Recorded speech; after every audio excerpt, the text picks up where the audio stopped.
C'était le point de départ d'un trip de 7 jours, cette visite à Bellewaerde, et on s'était dit qu'on allait commencer par certainement le plus faible de la liste, histoire de pouvoir cranter un max, c'est pour ça qu'on s'est rabattu dessus. Plus faible de la liste, pourquoi? Ben en fait ce parc, moi je le connaissais pas, en tout cas je le connaissais que de nom, j'avais pas lu de trip report dessus, j'avais qu'entendu des on-dit, des potes qui l'avaient visité et qui m'avaient dit Bellewaerde c'est pas la gloire, hein. C'est pas la gloire, d'accord, parce que je savais ce qu'il y avait dedans, je comprenais plus ou moins pourquoi ils disaient ça, hein. Il y avait un boomerang donc de 1984, c'était l'attraction la plus sensationnelle du parc. Il y a bien une petite space shot, mais c'est pas ça qui va justifier une visite. Il y a un shoot de Chet Hopkins, et puis pour le reste, bon bah c'est que du familial, donc on n'est pas du tout la cible. Et j'en ai déjà parlé via mon trip report du parc Astérix, des années sombres de la CDA. Ce trip report, vous pouvez le voir en cliquant sur le lien qui apparaît en haut à droite. Des années sombres parce que la CDA n'avait pas encore compris qu'en investissant dans les parcs, on pouvait récupérer bien plus que l'argent qu'on misait à l'intérieur si ces investissements étaient intelligents. Et en l'occurrence, Bellewaerde était vraiment noyé dans un tout, donc le parc Astérix qui était le parc phare du groupe, il y avait Walibi Holland et Walibi Belgium qui étaient un petit peu en dessous, ça faisait un moment qu'il n'y avait pas eu d'investissement,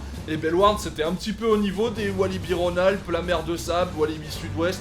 C'est-à-dire qu'on s'en occupait pas du tout, on laissait le parc là, on l'exploitait et on n'investissait rien dedans. Ou en tout cas le strict minimum pour pouvoir maintenir le parc à flot, donc évidemment quand j'y suis allé je m'attendais à un truc absolument catastrophique et en fait j'ai été bien surpris. Bien surpris pourquoi? Évidemment pas grâce aux attractions, bon pour un parc d'attractions vous allez me dire ça la fout un peu mal, mais en tout cas c'était hyper bien entretenu, très vert, très fleuri, il y avait vraiment quelque chose là-bas. Ça sentait pas le parc délétère hein, comme les Walibi Sud-Ouest, les Walibi Rhône-Alpes, les Walligator, ça sentait le parc familial certes avec une offre assez pauvre mais très bien entretenue. Et je vous invite maintenant à vous plonger avec moi 8 ans en arrière pour cette visite de Bellewaerde qui date de 2011 et je vous laisse avec ce que j'ai monté et ce que j'ai photographié. Nous avions décidé de commencer ce trip doucement, tranquillou, avec un parc que je ne connaissais que par quelques avis pas très ragoûtants mais sans en avoir lu le moindre TR.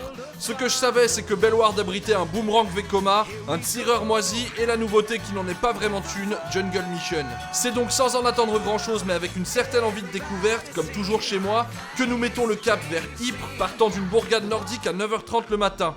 Première remarque, comme tout parc de la CDA qui se respecte, Bellewaerde est très cher pour la prestation, à savoir 6 € de parking et 28 € de billets d'entrée. Nous les avions pris pour 23 € sur internet, pas fou. Après avoir raqué pour le parking et avoir garé la parc mobile dans une herbe glaiseuse qui nous aura servi de place, nous voici devant l'entrée du parc. Bon, on présente nos tickets précommandés et nous passons l'entrée de Bellewaerde. Première constatation, malgré ce qu'on en dit, c'est quand même très vert, fleuri et l'entretien se fait ressentir. On est loin, très loin, à des années-lumière d'un Walligator et par conséquent, une de mes premières craintes concernant le parc s'estompe. Avouez que ça a quand même plus de tronche en arrivant que les affichages du Crédit Mutuel chez l'Alligator, hein. Qu'on ne me dise pas être de mauvaise foi, je ne fais que constater.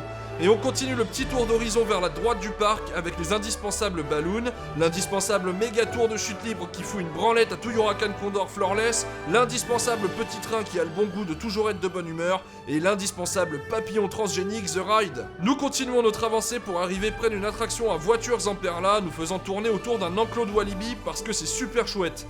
Et comme ce genre de bestiole, ça branche ma copine, ce sera notre première attraction du trip. Avouez qu'on ne peut pas commencer mieux, hein. Une petite photo on ride pour que vous constatiez à quel point c'est vraiment super chouette et la première photo 30 millions d'amis du trip. Bordel, qu'est-ce que je vous gâte. Mais enfin, les Walibi, ça va bien, sortons vite de là et continuons notre avancée. Mais voilà que nous croisons notre grand ami Babar qui ne met pas la trompe devant la bouche quand il baille. Top classe le mec. Ainsi qu'un petit bâtiment orné de végétation, on se croirait presque à Efteling, dites donc. Ah, nous arrivons du côté du Far West et je sens que le premier crédit du trip pointe le bout de son nez. Vous me direz, un tireur, ça s'entend à des kilomètres à la ronde. Quand tu penses que Formulex ou Anubis ne font pas un bête de bruit, alors découvrons un petit peu la zone.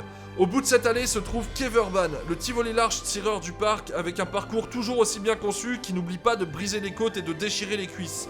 Cette zone est tout de même, à mon sens, la plus jolie du parc.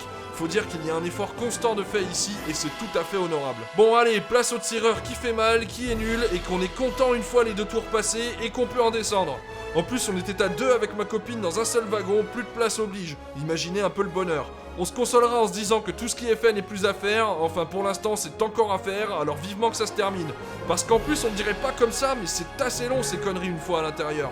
Notez aussi la taille démesurée des trains, c'est assez hallucinant. Il y a de quoi faire kiffer toute la maison de retraite en un seul tour. Belle prouesse de nos amis de tireurs. Allez, je vois apparaître la cime d'un gros truc jaune un peu rouillé non loin de là, et le doux bruit du plus sain m'attire irrésistiblement. Nous voilà donc dans la direction de cette saloperie de boomerang. Et le tout premier exemplaire en plus. Je la sens mal cette affaire. La apôtre de la douleur et de la perdition. Total, nous l'avons fait pour commencer tout à l'arrière.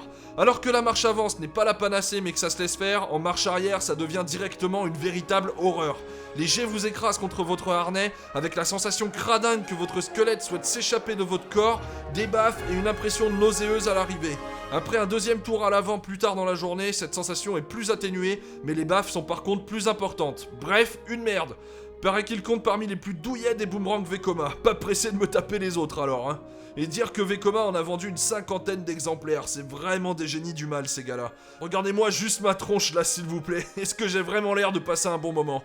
Ah, mais remballe-moi ta plaque, toi, tu veux que je fasse un AVC ou quoi? Face à cette connerie de boomerang se trouve une petite place où sont regroupés un 4D proposant le même film qu'à Efteling, un breakdance, une Topple Tower, c'est triste tant c'est nul ça aussi, et un Dark Ride du nom de Los Piratas que nous avons fait en exclusivité totale, trop exclusif pour vous. Comment ça, y a rien d'exclusif?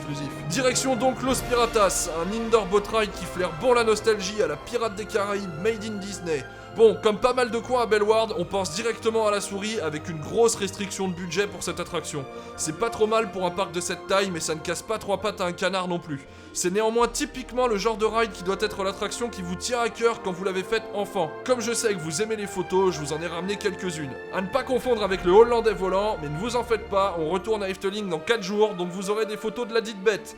Bon, ils n'ont pas tous l'air d'avoir inventé l'eau chaude, ces pirates. Ils se battent pour des trésors, somme toute assez faméliques. Ils foutent des canons sur des barques, mais je leur conseille absolument pas d'essayer de tirer avec ça. Ils jouent de la musique avec ce qu'ils trouvent. Quand on fait naufrage, on se débrouille avec ce qu'on a. Et même quand ils sont morts, on les retrouve à se caresser frénétiquement l'entrejambe. Paye ton équipe, hein. Et pour tous ceux qui veulent jeter un œil au layout, faites un screenshot parce qu'on passe à la suite. Après avoir essayé de manger tranquillement, voici que la minute 30 millions d'amis pointe le bout de son nez, avec notamment ces lémuriens qui s'en vont casser la croûte à leur tour. C'est l'histoire de la vie tout ça, hein. Il est temps pour nous d'aller tester la nouveauté de l'année, à savoir Jungle Mission. Alors qu'est-ce qui s'y passe? Un toboat ride tranquille, voguant sur des eaux où se trouvent divers animaux, des effets de flotte qui ne mouillent pas, et un village indien où nous attendent quelques autochtones prêts à nous arroser. Sauf que, une fois encore, on n'est pas du tout arrosé. Bref, assez bidon comme attraction, comme les 9/10 des attractions du parc en fait, et c'est bien dommage parce qu'on se dit assez souvent que c'est du gâchis et qu'il y aurait moyen de faire quelque chose de vraiment sympa. On peut néanmoins trouver des concordances de storyline avec Los Piratas, imaginant qu'après s'être fait tirer leur trésor par les pirates, les aventuriers que nous sommes sont accueillis assez froidement par les Mayas qui nous confondent avec ces champions du monde de marins d'eau douce. Bon, le parallèle s'arrêtera là étant donné que la majorité du parcours propose de partir à la découverte de nos amis les bêtes, pas tout à fait la même thématique quoi. Allons voir ce que donne le flume du parc. Déjà, ça débite incroyablement vite. Les bûches descendent la dernière drop toutes les 7 secondes montre en main, ce qui est assez impressionnant. Ensuite, le parcours en lui-même est banal au possible, bien qu'un peu thématisé quand même. La vitesse de la bûche dans le canal nous fait faire un tour en moins d'1 minute et l'arrivée n'est pas très humide. Bref, un flume dans la moyenne, ni mieux ni moins bien qu'un autre.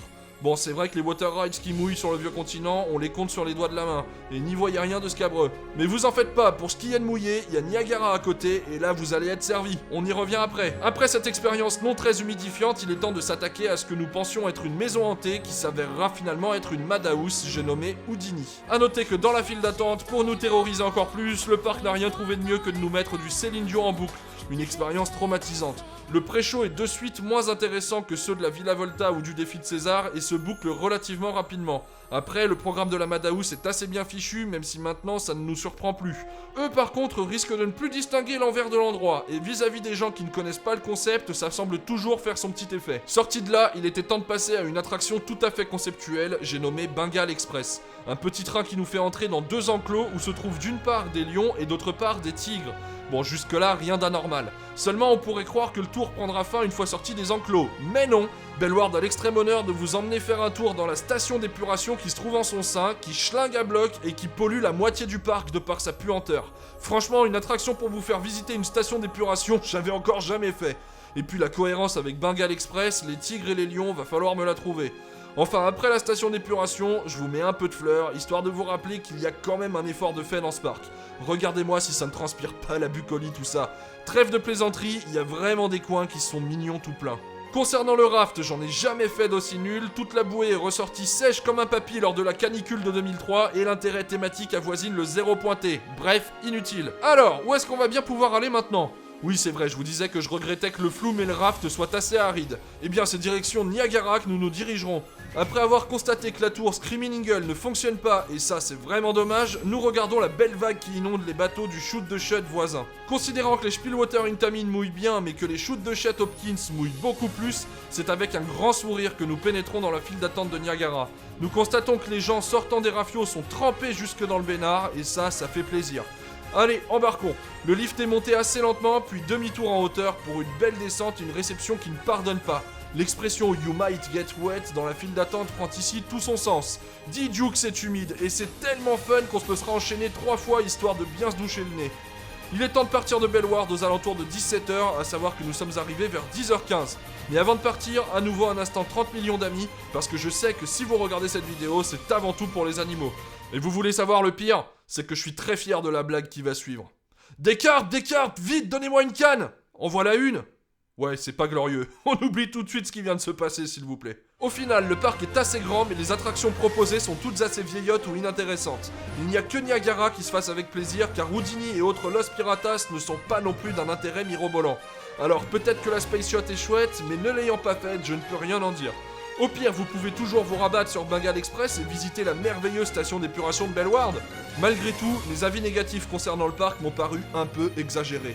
Comme dit au début du TR, le parc est entretenu, joli, même si la station d'épuration schlingue et fait tarte, c'est fleuri, tout fonctionne, apparemment je n'ai juste pas eu de bol pour la Space Yacht, et les opérations sont rapides. Bref, même si les attractions ne sont pas dantesques, nous avons passé une bonne journée dans ce parc, bien que je ne compte pas y retourner tous les ans, mettons-nous d'accord. En gros, le parc plaira avant tout au petit frère qui pourra faire une bonne flopée de minutes 30 millions d'amis dans sa journée, et ce au grand désarroi du grand frère qui n'aura pas vraiment d'attraction à sensation à se mettre sous la dent. Sur ce, je vous fais une bise et je vous dis au prochain TR. Et ouais, je me répète, mais on a pu passer la journée entière dans ce parc et j'en étais le premier surpris, surtout qu'on est absolument pas la cible, les attractions nous concernent pas vraiment. Boomerang, bon bah c'est nul à chier, on le sait déjà de base, et pourtant on y est resté la journée et on s'est pas trop ennuyé. Bah parce qu'en fait il y avait suffisamment de trucs différents et variés pour qu'on ait envie de les tester, hein. Il y avait donc le shoot de Shut, il y avait Los Piratas, il y avait les crédits qu'on devait faire, Houdini parce que bah cette Madhouse on en avait un petit peu entendu parler, même si ça s'est pas avéré être un truc de dingue. Et en fait mine de rien c'est très agréable de se balader dans ce parc et on passe un temps assez conséquent à marcher dans les allées, à se promener, à flâner et c'est vraiment reposant, c'est cool. D'autant que là on parle d'une visite en 2011, le parc maintenant a encore changé évidemment et en 2020 il prévoit le plus gros investissement de l'histoire du parc, une montagne russe Gerschauer destinée à la famille de 7,5 millions d'euros pour l'enveloppe totale. On ajoute à ça la montagne russe familiale Huracan qui a remplacé Feu Los Piratas qui donc n'existe plus. Il y a également Dawson Duel maintenant, c'est pour la famille. Bon apparemment c'est absolument inintéressant, hein. C'est un Alpine Vigand ultra bridé avec un layout sans intérêt, mais au moins ça a le mérite de faire plus 2. Donc pour les chasseurs de crédit qui ne l'ont jamais fait, l'année prochaine ça va faire un gentil plus 6. Et puis pour la famille, bah ça permet de se balader, de passer une journée tranquille, à flâner, sans stress. La déco est pas ouf, hein, mais au moins c'est vert,